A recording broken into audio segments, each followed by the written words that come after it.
Hey guys, we are doing the episode a little bit different today.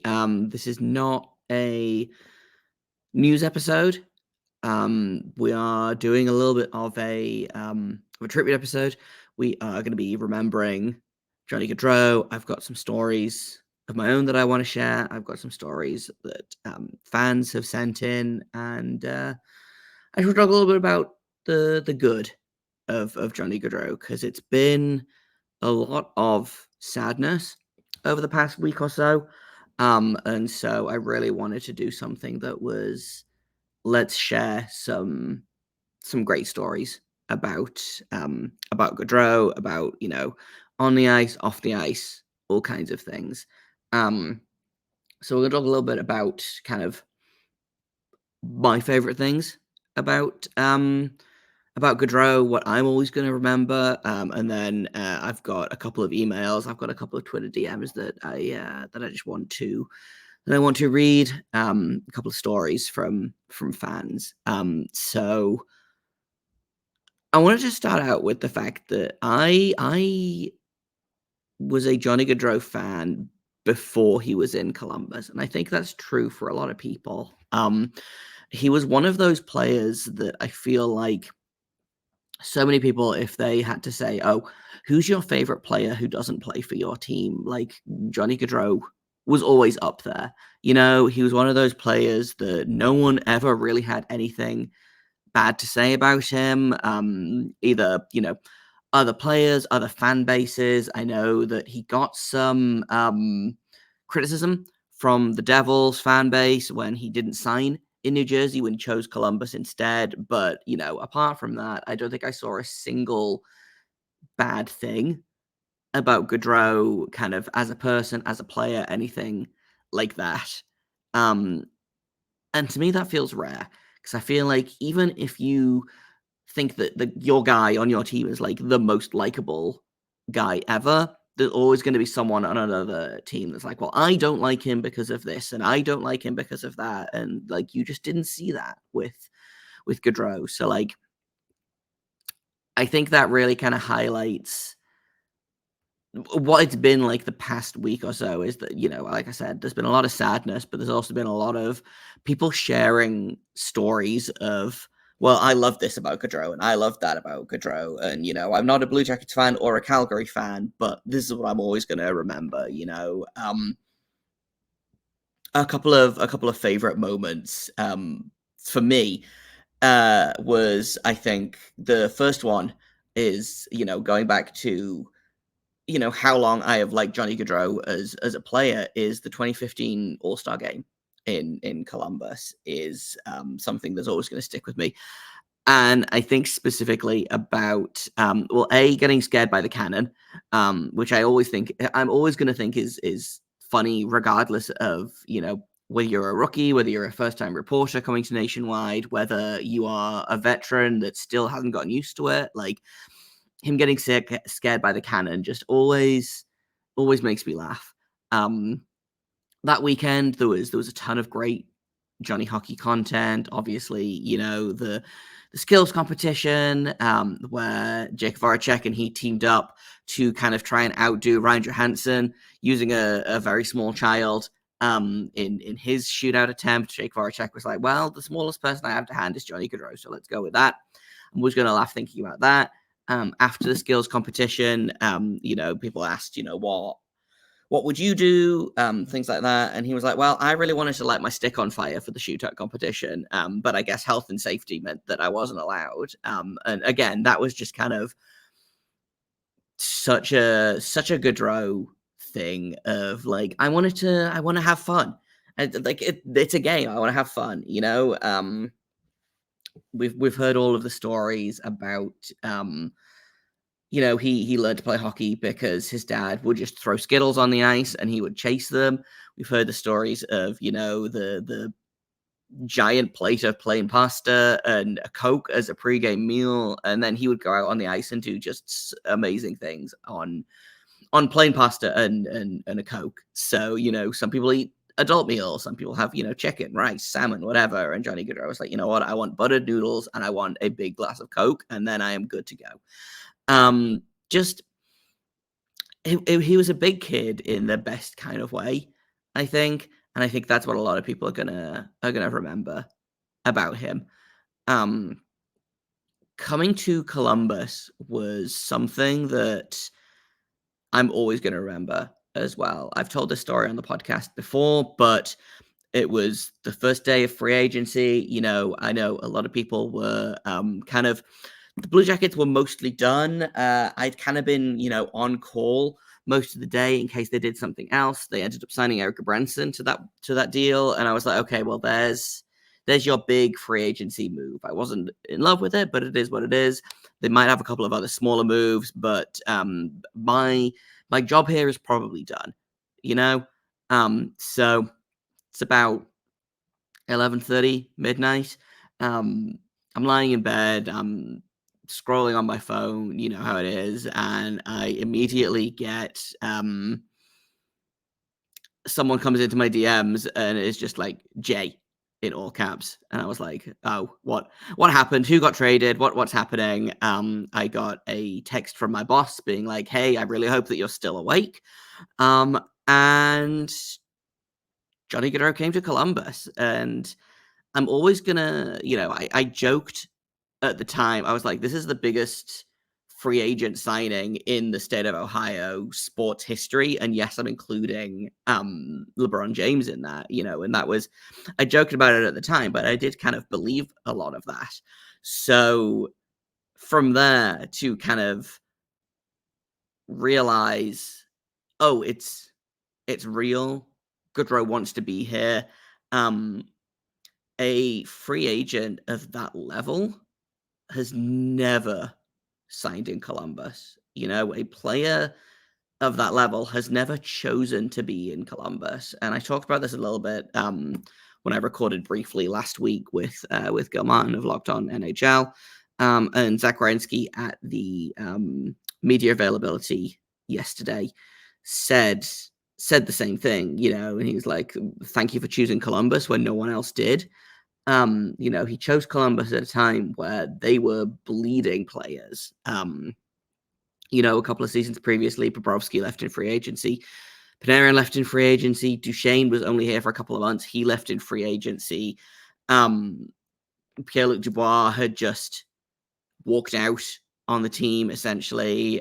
Seth Jones had said that he had no interest in signing with the team long term. It was they had Zach Werenski signed long term, and that was about it. In terms of like long term star players, and then to have someone like Johnny Gaudreau come in, I just remember being so excited and realizing that this could be the thing that puts Columbus on the NHL map again. After couple of years of irrelevance, let's say. People quickly forget the success that this team had between like 2016 and 2019. Gaudreau comes in off the back of the team being not miserably bad, but not great. And then obviously in his first year in Columbus, nothing went as planned, but I remember watching him play and just like, man, I can't wait to watch him do this for the next 7 years. His first goal as a Blue Jacket is something I'm always going to remember. It was that wraparound against the Vancouver Canucks. It was essentially, not quite coast to coast, but I remember watching that live and just being, again, so excited that this was going to be Columbus's identity for the next 7 years. This is the kind of player that you build a team around. And, it's I'm gonna miss that. I'm gonna miss seeing him get excited about this game. I'm gonna miss the highlight plays. I'm gonna miss the stories from players about his ham and cheese sandwich when they all went to get sushi, or like his obsession with purple Gatorade, or all of these stories that people just aren't going to get new ones of those anymore, and that sucks. And like this is going to be this is supposed to be a happy episode, and remembering all of the things that we love about Gaudreau, and that's still what it's gonna be. But like, it sucks to think about all of these like great funny stories, and then you're like, oh, there's not gonna be any more of these funny stories. And it's kind of, some of them have come out since he passed, which is kind of really sad as well, because these are the kind of stories that you wouldn't hear if he was, if this was any other offseason, if the Blue Jackets were gearing up for training camp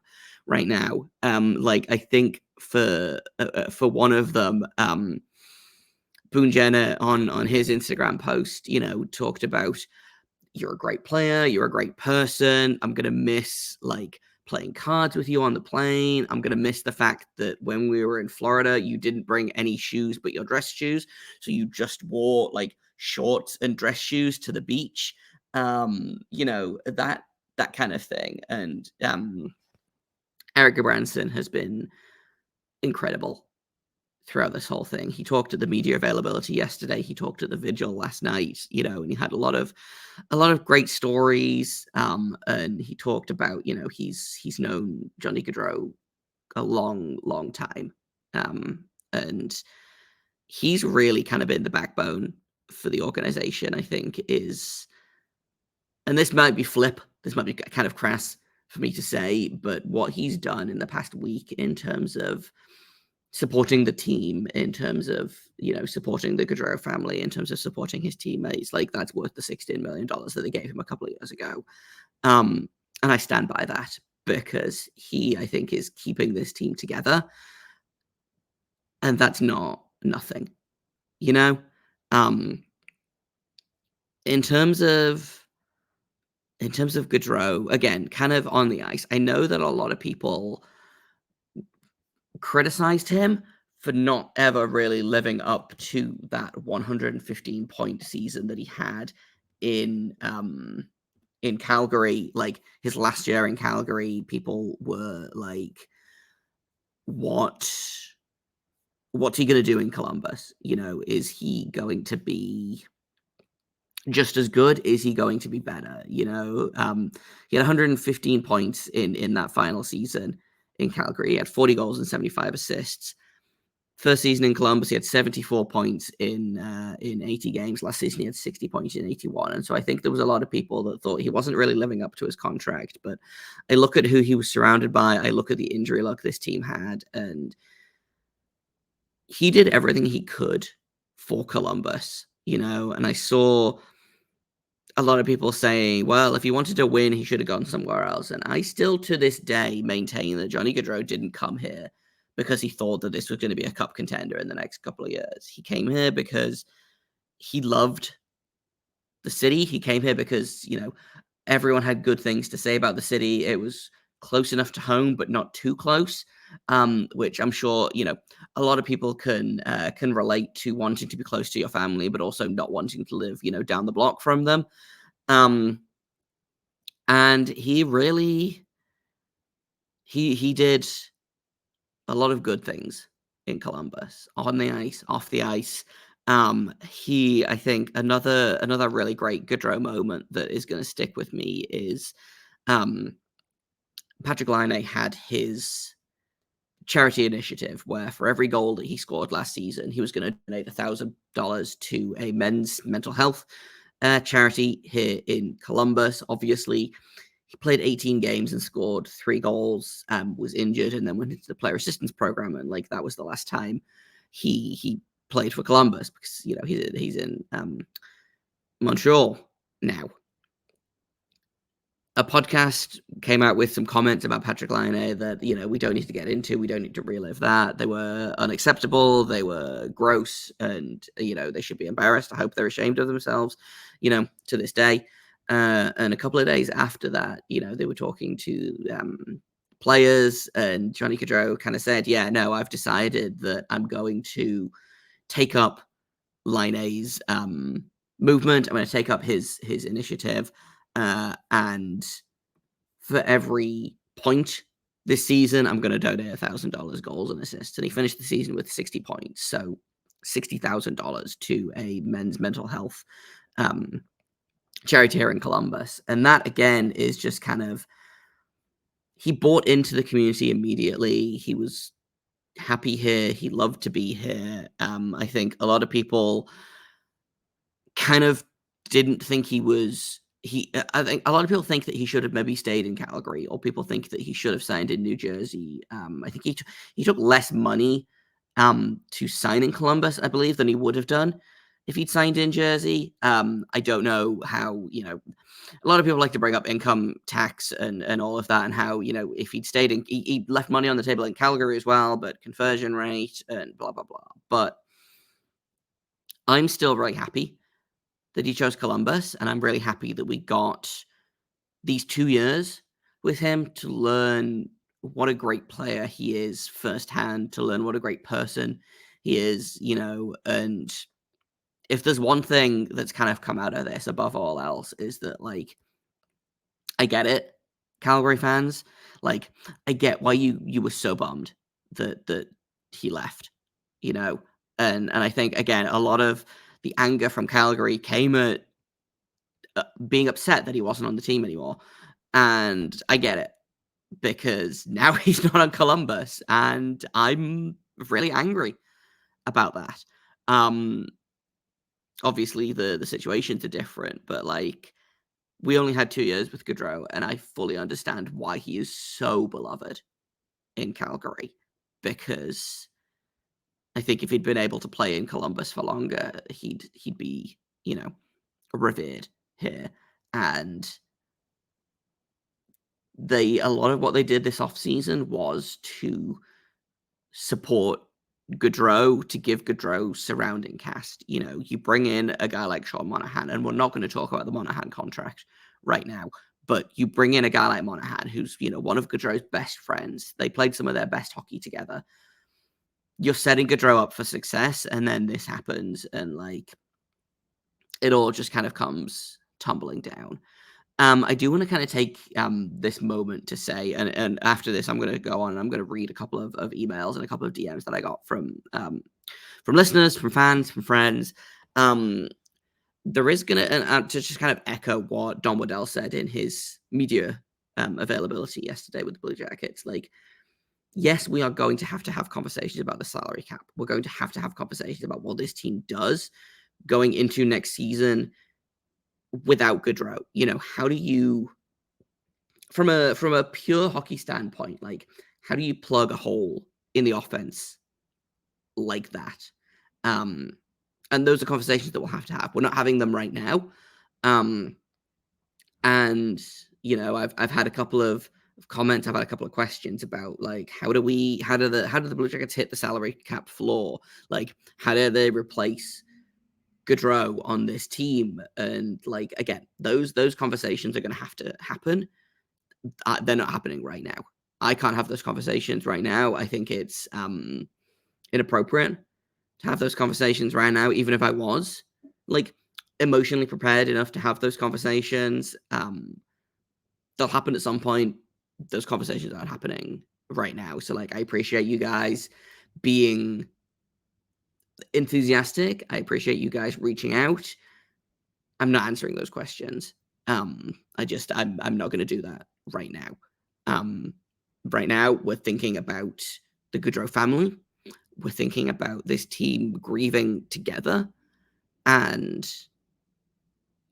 down the road, we will think about what happens in a post Gaudreau Blue Jackets locker room. But we're not thinking about that right now. I'm going to finish up here. I sent a call out for favorite Gaudreau memories, and I got a fair amount, but I'm just going to read kind of a couple of them here. So the first one is from Joe. My favorite Johnny Gaudreau moment has to be his mic'd up reaction to Kent Johnson's Michigan goal against the Islanders in 2023. He was speechless. He was so excited for Kent. All he could do was laugh in disbelief.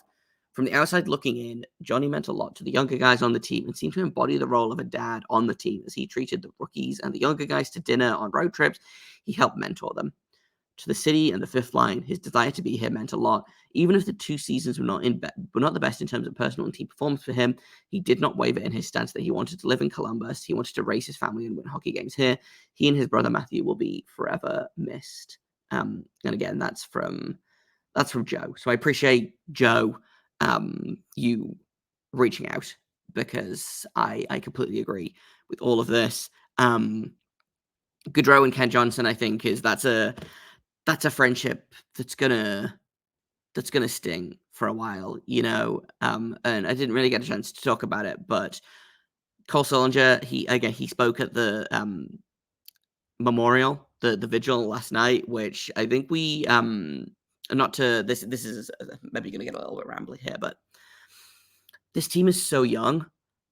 And this is not to say that age makes you better at dealing with loss and better at dealing with grief, but thinking about, Cole Sillinger is barely 21. I don't think Kent Johnson has even turned 21 yet. Adam Fantilli is 19 years old. This team is so young. Yes, there's some veterans there, but it really kind of hit home listening to Cole Sillinger talk about Gaudreau, and, they're too young to have to deal with this kind of loss, Cole Sillinger grew up an Oilers fan and then realized, Johnny Gaudreau kind of burst onto the scene.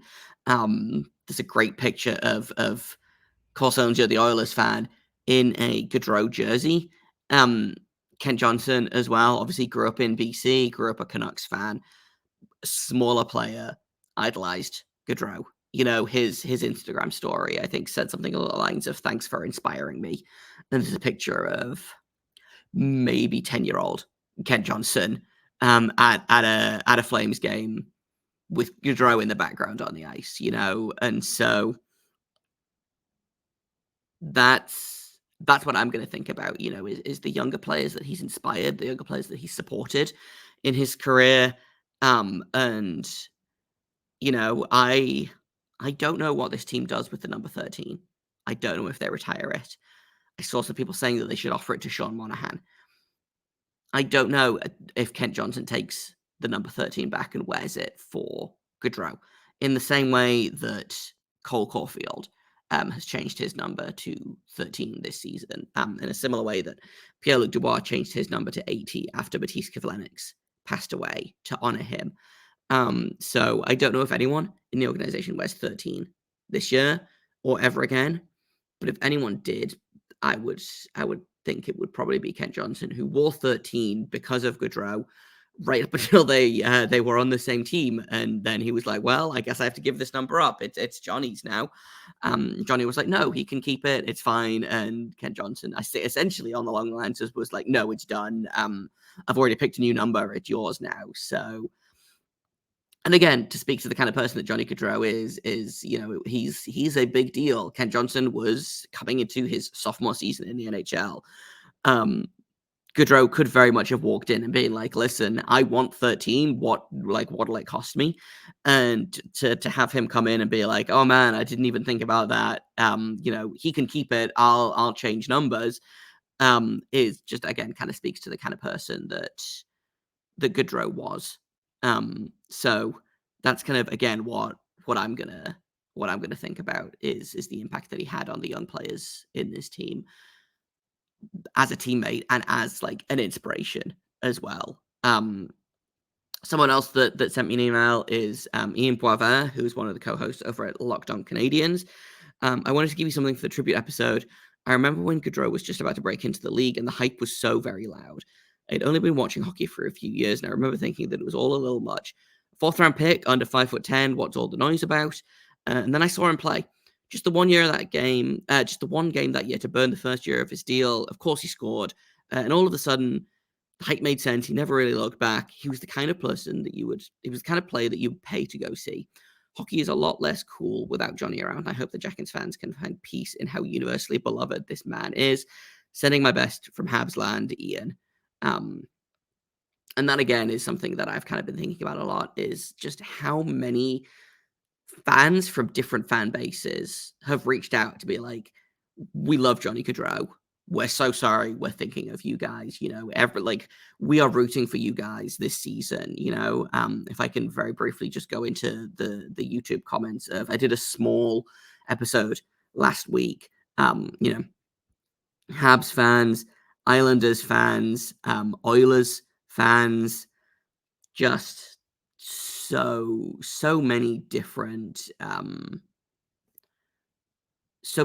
fan bases that have come to me and said, we loved him as well. We're so sorry. I think, again, speaks to the kind of person that Gaudreau was or Gaudreau is. I hate to talk about him in the past tense, and so I think maybe I just won't do that. But it's not fair, and I'm going to finish up with one more. Someone from Twitter at Hey Spongy with 2 Y's. I've been watching Locked On Blue Jackets every day since around the time Mike Babcock got hired and Hayden was still on the show. So I appreciate you sticking around through that particular piece of the news cycle. And we miss Hayden, obviously. My favorite Johnny memory was around when he got to Columbus. Everyone remembered the time that he jumped from the cannon going off at the beginning of the game. I loved when Johnny said that he's now going to have to get used to the cannon and learn to love it. Same. And I think, again, that is a video that has kind of been going around a lot, is that video of him kind of jumping at the cannon and then laughing at himself for getting scared by the cannon. And I think those are the moments that you hang on to, right? Those are the moments that you laugh because what's the other option? The other option is kind of what I did last night, which was sit on my couch for an hour and cry, and that's, I think, what I want to finish up here, which I spent a lot of the weekend feeling a little bit silly by how much this affected me and feeling a little bit silly that, like, I didn't know this man. I had covered the team that he played for a couple of years. I liked him a lot as a player. I didn't know him personally. Like, I'd never met him, had never interacted with him. And it felt silly to be so upset by his loss. And so I wanted to, if anyone else kind of feels the same way out there, like, it's okay. Like, you're allowed to be upset by this, and you're allowed to be upset by this for as long as you want. Like, you don't have to get over this faster just because you didn't know him. And that's, I think, what I'm going to end on, I think, is, like, it's okay to be sad about this, whether you are a casual Blue Jackets fan, whether you are a fan of another team who just liked to watch him play when he was playing your team. Like, it's okay to be sad about this. I think a lot of people are going to be sad about this for a long time, and, like, that's okay. So, I want to actually finish off by saying that I appreciate everyone who reached out. A lot of people reached out to see how I was doing. I'm doing okay. I really am. I'm sad. Of course I am. I think everyone is sad. But I'm doing okay. But thank you everyone that has reached out in the comments, in my DMs, people who, friends who texted me. If you are, watching this show, then hi. But I appreciate all of you for thinking of me specifically during this just extremely tough time. And that's kind of all I've got for today. I don't know what my next episode is going to be. I don't know when my next episode is going to be. So, like, I hope that you are all able to bear with me during this time, because I don't want to just go ahead and jump into what happens now. I don't want to jump into, preseason talk and season preview talk. But I also don't know that it helps anyone to just keep recording episodes about how sad I am about Johnny Gaudreau, so I hope that you will all give me some grace and give me just a little bit of patience while I figure out what the show is going to look like over the next week or so. I appreciate you guys for all sticking around. And normally this is where I would, do my sign off and thank you guys for making this your first listen and telling you where you can find the show. But instead, I think what I'm going to do is I'm going to leave you guys with the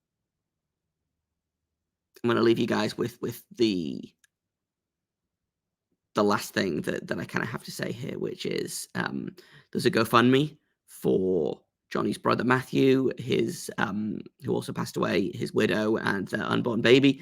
There is a GoFundMe that I'm going to link in the episode description below. If you are able to give even just a little bit of money, like, that would be amazing. And if you are ever over the limit and you think that it's okay to drive, please reconsider. If you don't think that you're drunk and it's fine, please reconsider.